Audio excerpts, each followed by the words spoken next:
Wala, sa buwan na yan. Oh! Tama udah. Ayan, nabay ang karton. Wala na siya, sulod na si Slopin. Ang karton, nabay ang karton. Panawag na. Kapo dahil litson pa nga kuhan. Sa 100 kilos. Ibunles siya. Kuha ang mga bukog bitaw. So dili lang kay litson yung putahe, makahumba pa ka, makaginagmay. Kuhaan sa silalom. Makagilantaw nga kuhaan ba? Bunles. Mga bukog. Kuhaan tong bukog. Ang ibilin ka to na yung dugukan sa likod. Kay umuntay ka sa kuhaan. Kaya pag paslakag mga dahon saging. Siting kaya pong lingin kaya pong kayong laboy. Bisag unsa kadako, luto. Palit naman lang. Oh. Nya, dili lang kay lechon na yung putahe. Samantala, huwag ka ng ordinaryo itong lechon kay ang atong bukod. Atong mga bukog-bukog. Wala ay? Mura man ito yung masabaw-sabaw na to, no? Wala?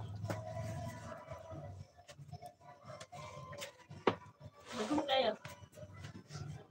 Karaan mo ano ta?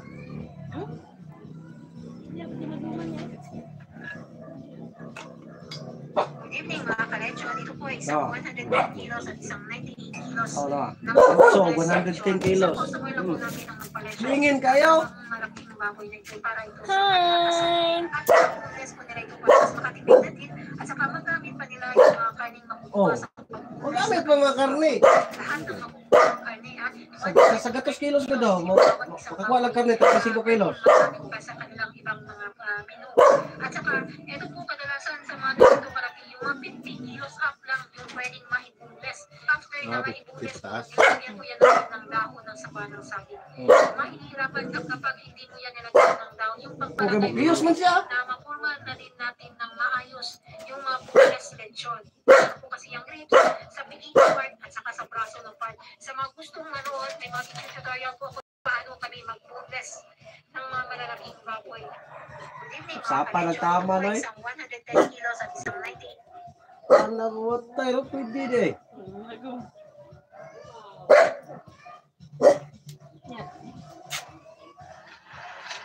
Sunod daw, wala ka. Kargado nagpanit. Di na yung butang kanina nagkuhan. Tanlag. Tangan, yapon, wala mas. Bakon na. Daw saging, kaya mong lingin siya ba? Dili lang kay daga pagputahe sa kababoy, daga putahe mahimo, di ba? Uban kay dituno na ba aran din dagon dito on. Kasawon na dito. Wala na ikuha. Isang 120 kilos. Oh, 120. John. Ito po ay para sa first birthday ng anak Pero, ng aming customer. lingin kayo. Alaga lang ng aming customer na yung baboy na ito. At makakalis ka kaysa Namot hindi ka pa. nagkatang- Yung range po kasi ng mga Balari size rin dito butang. sa Wala amin. eh. Yung bentahan ay nasa 80 kilos pala hanggang 120 Laka kilos. ni magdahon Ay tama nasa dyan. 190 pesos to 210 pesos per kilo. Uy, kabag, Kaya yung dagko baboy na pa siya lang gikot. mag-budget na po kayo ng 23,000 to 24,500 pesos. At saka 20 yung lang kilo? binayaran ng ating customer ay nasa Nagko na.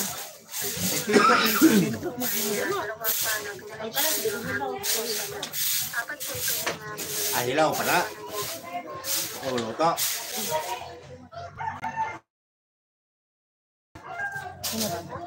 Good evening mga Kaana ko, sulayan. Gandun ganyan din. Ano 115 kilos. Ano, ang gibili nila? Dugukan na lang gibili nila? Ng aming mga kilo. Ito po yung process namin ng Nandiri sa Oh, sa likod mo na lang gibili. Sa 50 kilos up na po yung pwedeng maipulis kasi malalaki na po yan ha. At kailangan ng aming customer yung karne sa ibabatin So, namin. tahumba pa ka? Ginagawa namin ay Patuwa kay, mas uyo naman nato. Ito. Iluluto pati nila. Yan. Nasa 20 Wala, Drian? to 30 kilos yung pwedeng makuha na ng customer namin kapag ganyan lang po palagi yung pinapalensyon nila. At saka yung baboy na ito ay provide din ng aming customer. At saka kapag ganito na kalaki, ito po yung mga pinapalensyon lang ng aming customer. Yan pa po yung nalilip.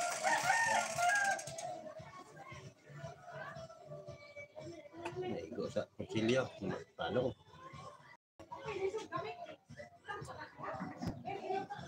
Kilos. Daan eh, murag buhaya.